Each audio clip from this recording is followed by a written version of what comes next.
do an unboxing of my hair extensions that I bought for my wedding. Never had hair extensions like ever because my hair is relatively long and I just never had the need.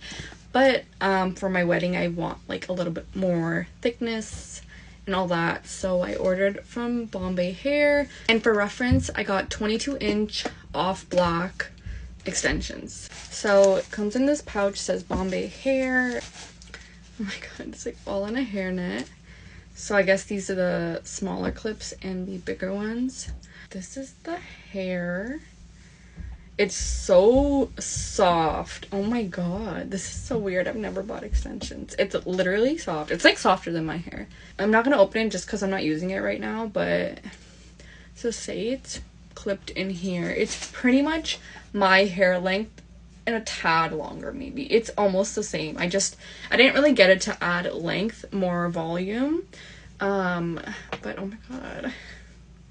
Okay, so maybe I will use them once before my wedding. We'll see. I'm not really sure. I will let you guys know how these go. I hope you guys enjoyed this quick little unboxing of my wedding hair extensions. So